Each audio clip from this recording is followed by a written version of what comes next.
Bueno, muy buenas tardes. Tenemos el privilegio de hacer el día de hoy un conversatorio del cual el tema principal va a ser la teoría conductista. En la tarde de hoy me encuentro acompañado de mi compañera Evis Urrechel, Dexon Flores y mi persona quien les habla, John Fernández. Para partir de este conversatorio debemos tener en cuenta qué es la teoría conductista. En este momento les vamos a hablar de la introducción al conductismo, que es un pensamiento que se da a conocer y mediante él refleja, ya sea productivas o improductivas, que se pueden moldear a las necesidades de cada persona. En este caso, pues, las vamos a hablar desde los estudiantes. Tenemos otro punto que nos dice que rechaza el estudio de los procesos mentales internos. ¿Cómo así que no se va a encargar de analizar completamente la mente, sino el comportamiento que arroja la persona a través de el conductismo? Y se enfoca en el comportamiento que se aprende a través de la interacción con el entorno o del texto. Esto va a depender mucho de la relación que la persona o el estudiante tenga con el contexto, se verá reflejado de una u otra manera, partiendo desde el punto de vista conductista. Debemos tener en cuenta que esta teoría también tiene un objetivo. ¿Y cuál es el objetivo en este caso? Pues comprender cómo los comportamientos se forman y modifican en respuesta a estímulos externos. Compañeros, disculpen, ¿quién de ustedes pues, nos puede explicar un poco a qué se refiere este objetivo? Bueno, básicamente el conductismo se genera a través de estímulos y respuestas. Podría dar un ejemplo clave para que se nos facilite, digamos, la comprensión de esta teoría. Esta teoría, claro. Cuéntanos. Podemos decir un ejemplo clave donde un docente ve que sus estudiantes están haciendo demasiado ruido y al ella intentar calmarlos o dejar de que ellos no hagan tanto ruido, les cuenta hasta 3. Ellos saben que después del 3 ellos tienen que estar en completo silencio. Entonces eso es un estímulo que el docente le da y los estudiantes generan una respuesta hacia eso. Podría decir que es uno de los ejemplos más claros del conductismo. Claro, claro. Es un tipo de orden, ¿cierto? Que el estudiante debe obedecer, disculpen pues el término un poco coloquial y extremista, ¿sí? Porque en esta educación debemos hablar con términos pues muy claros y precisos. Pues es muy cierto lo que nos dice el compañero Dexon, recibir órdenes y esta va a generar una reacción en los estudiantes. Es los comportamientos y estos comportamientos pues van a arrojar diferentes estímulos. Bien, Dexon, gracias por tu ejemplificación. Vale. Bien, tenemos claro que el creador de esta teoría es John B. Watson, el cual nace en 1878, fallece en 1958, fue el fundador del conductismo.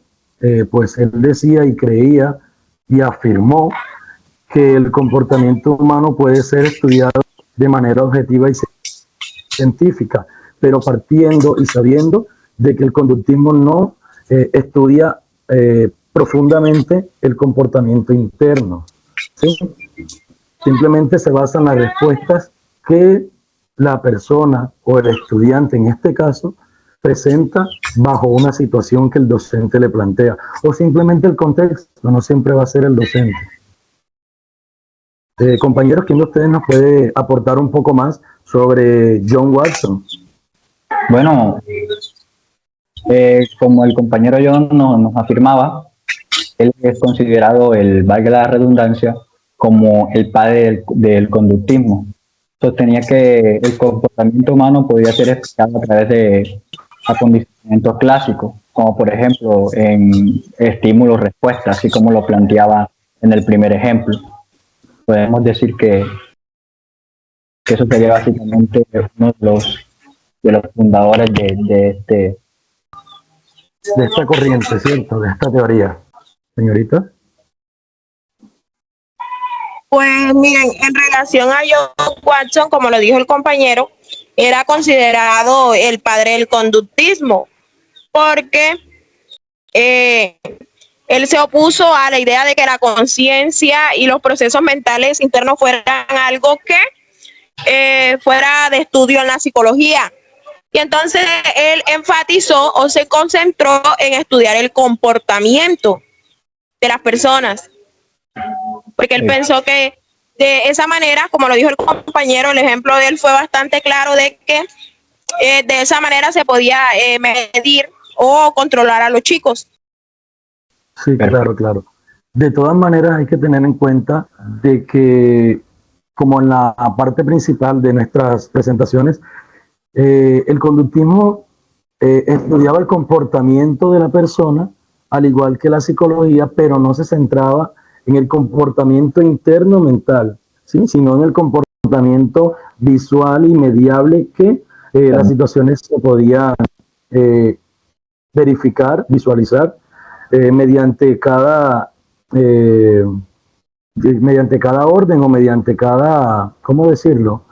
Mediante cada estímulo que cada persona o docente le daba, ¿sí? Entonces, pues, es muy cierto lo que dice la compañera Evis, tiene mucha relación a lo que John Watson siempre quiso reflejar en su teoría. Acá tenemos exponentes, tenemos a Skinner, uno de los, uno de los desarrolladores de la teoría, pero desde un comportamiento operante.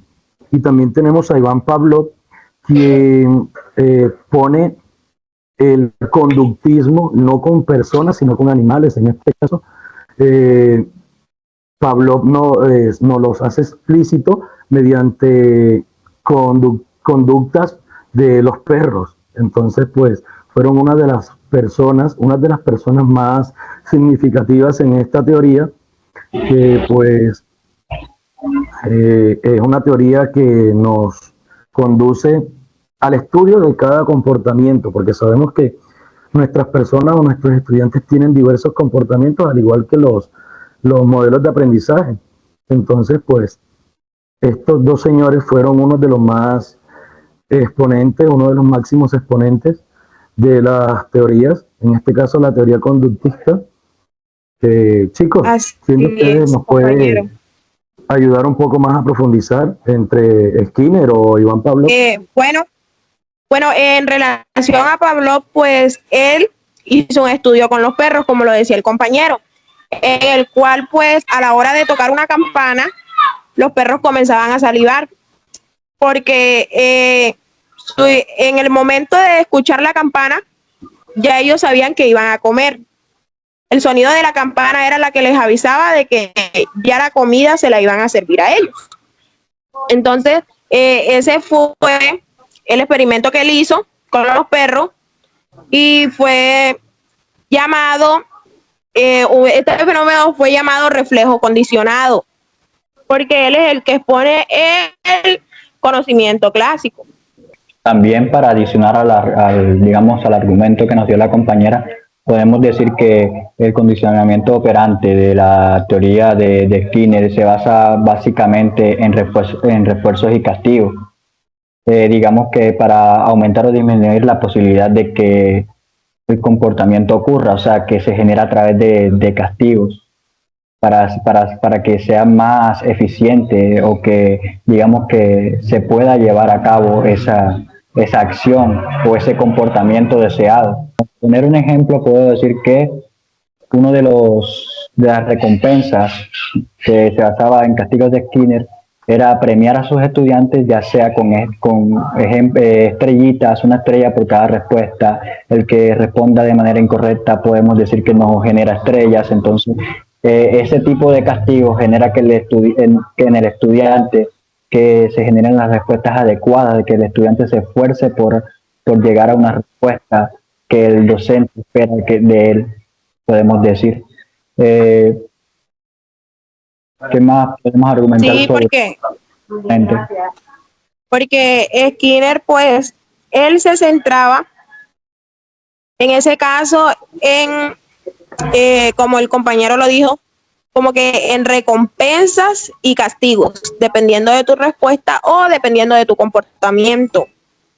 Sí, claro. De todas maneras hay que tener en cuenta que nuestra sociedad y tanto nuestra educación ha sido un avance que suene, esta parte de Skinner suena como que un poco grotesco al momento de nosotros realizar Así ya es. sea nuestro momento pedagógico, puesto de que eh, si un estudiante pues da la respuesta correcta y el otro no, va a generar en cierto comportamiento en el estudiante que no dio la respuesta correcta como de cierto resentimiento, pues ese es mi pensar. Entonces pues eso es obvio que cada teoría tiene sus pros y sus contras. Entonces pues yo siento que esta parte de Skinner, en mi pensar, pues, que introdujo conceptos claves como refuerzo positivo, negativo y castigo, pues, generaron o podrían generar en el estudiante diferentes reacciones más esperadas por nosotros, pues, que somos los orientadores en el momento, ¿sí? Entonces, Así eh, es. O por el contrario, podría generar en los estudiantes un, digamos, un nivel competitivo, de ver quién responde más, de quién obtiene más estrellas. Entonces, como tú lo venías diciendo, cada teoría tiene sus pros y sus contras, y digamos que saber utilizarla, esas ventajas y potenciarlas es muy bueno, digamos, en el sí, caso de utilizar algún tipo de teoría o tipo de aprendizaje. sí, claro, claro. Entonces, aquí nos podríamos quedar hablando de estos dos grandes exponentes, pero debemos avanzar, debemos conocer más sobre lo que nos Así arroja es. nuestra teoría conductista, ¿sí? Entonces vamos con el siguiente y tenemos un conductismo clásico que era el conductismo de De nuestro Pablo. de Pavlov, sí, de nuestro exponente Pavlov, que él nos decía que provoca una respuesta automática, por ejemplo, la comida, que era lo que nos explicaba la compañera Evis, que era una respuesta incondicionada, era natural. Ellos sabían que iban por el hecho de que ya conocían que cuando sonaba la campana ellos iban a comer. También tenemos el operante, que es el de nuestro exponente Skinner, que nos decía, Skinner.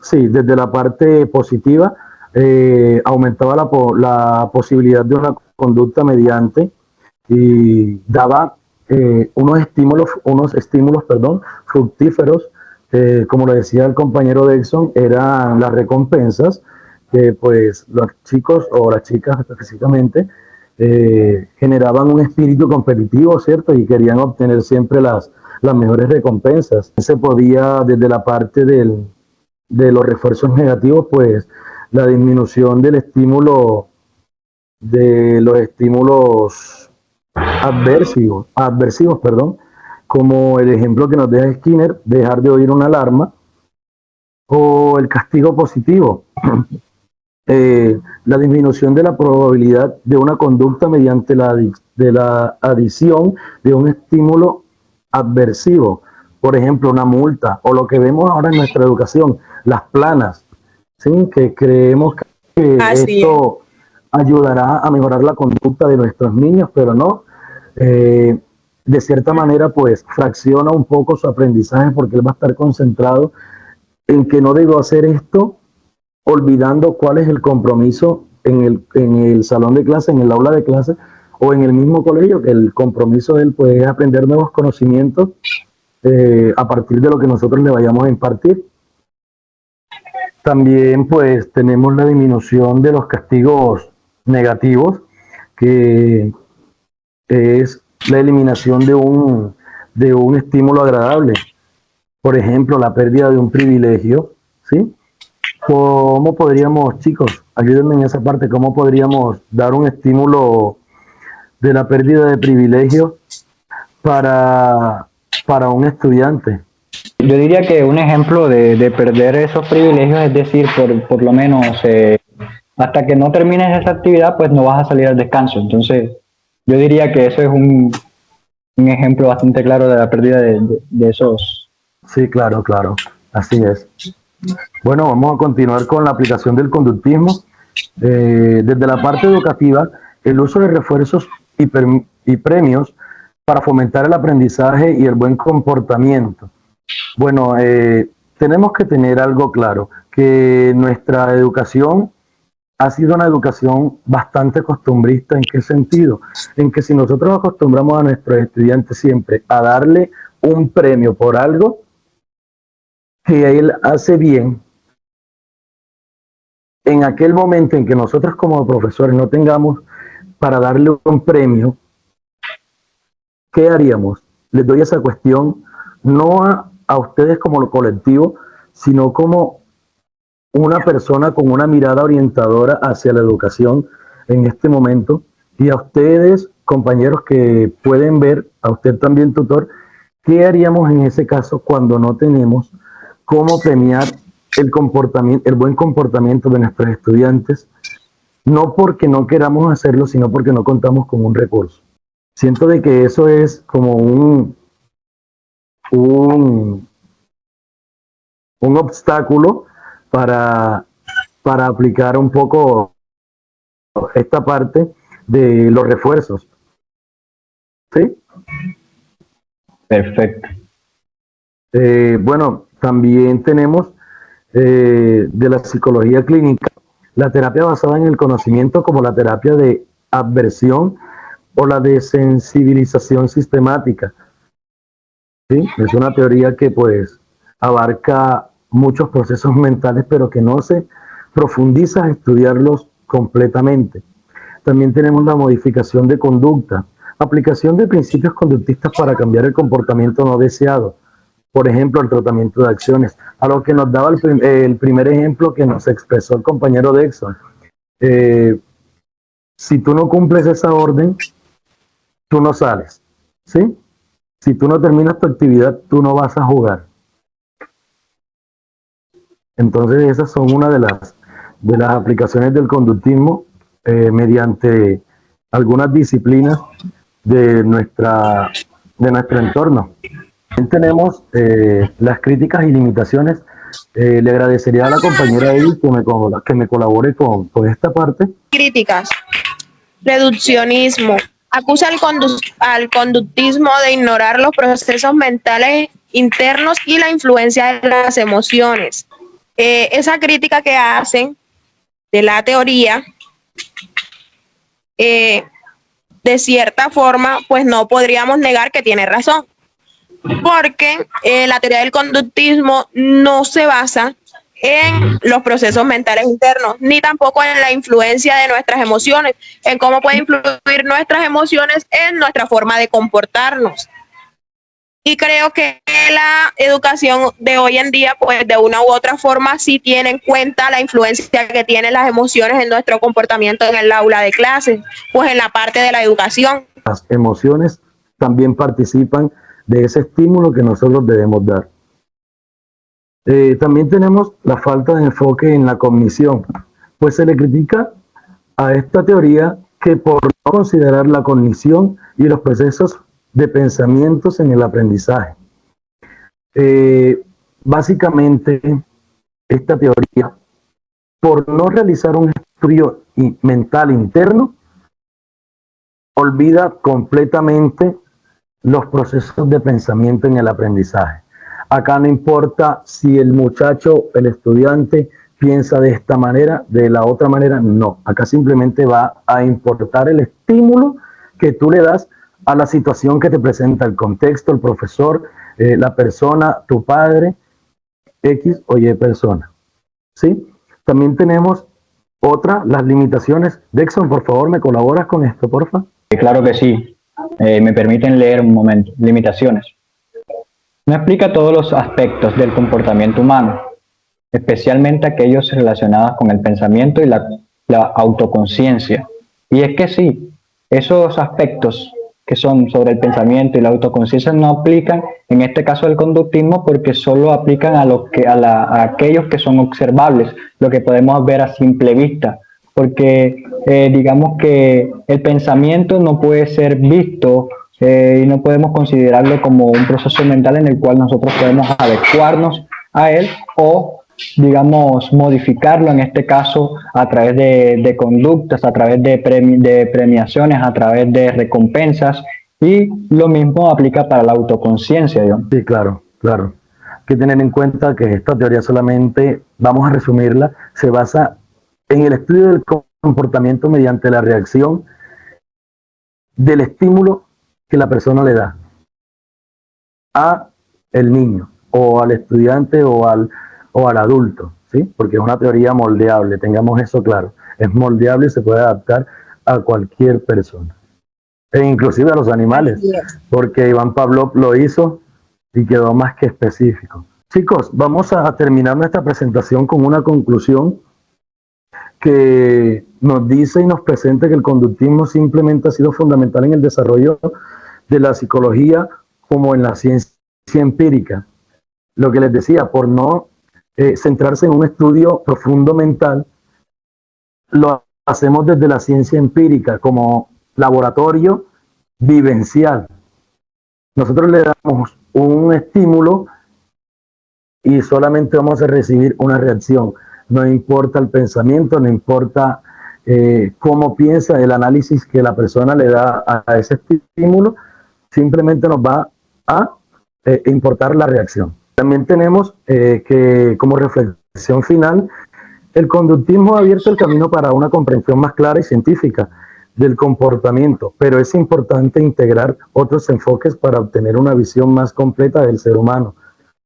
Pues desde mi visión, compañeros, yo digo que si integramos el análisis de los pensamientos, del cómo piensa cada estudiante o cada persona, esto va a ser una teoría completa, que nos va a ayudar a un análisis completo en tanto acción pensante como reacción actuante. ¿Sí, Dexon?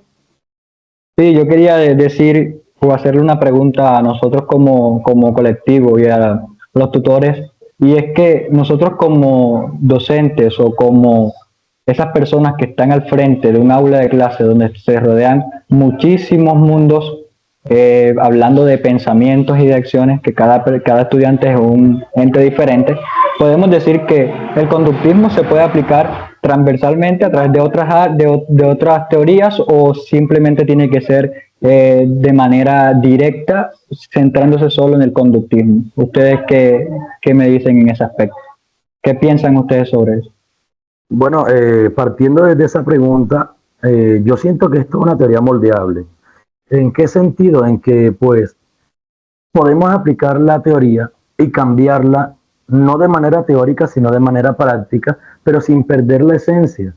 ¿En qué sentido? Que nuestra base de explicación sea el conductismo, pero agregándole muchas cositas más, pensamiento, el análisis pensante de cada mundo, como tú lo llamaste, y pues adaptarla a nuestro contexto.